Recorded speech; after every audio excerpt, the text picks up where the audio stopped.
রথযাত্রার দিন কাছে, তাই রানী রাজাকে বললে, চলো রথ দেখতে যাই। রাজা বললে, আচ্ছা। ঘোড়াশাল থেকে ঘোড়া বেরোলো, হাতিশাল থেকে হাতি, ময়ূরপঙ্খী যায় সারে সারে, আর বল্লম হাতে সারে সারে সিপাই শান্তি।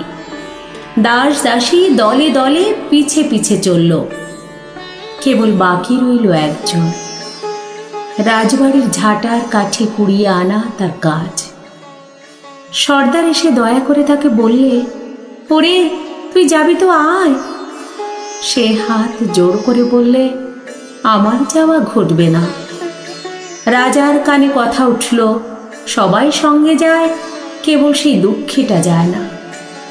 রাজা দয়া করে মন্ত্রীকে বললে, ওকেও ডেকে নিও। রাস্তার ধারে তার বাড়ি। হাতি যখন সেইখানে পৌঁছল, মন্ত্রী তাকে ডেকে বললে, ওরে দুঃখী, ঠাকুর দেখবি চল। সে হাত জোর করে বলল, কত চলব, ঠাকুরের দুয়ার পর্যন্ত পৌঁছই এমন সাধ্য কি আমার আছে? মন্ত্রী বললে, ভয় কি রে তোর, রাজার সঙ্গে চলবি? সে বললে, সর্বনাশ, রাজার পথ কি আমার পথ? মন্ত্রী বললে, তবে তোর উপায়? তোর ভাগ্যে কি রথযাত্রা দেখা ঘটবে না? সে বললে, ঘটবে বই কি, ঠাকুর তো রথে করেই আমার দুয়ারে আসেন। মন্ত্রী হেসে উঠল, বললে, তোর দুয়ারে রথের চিহ্ন কই?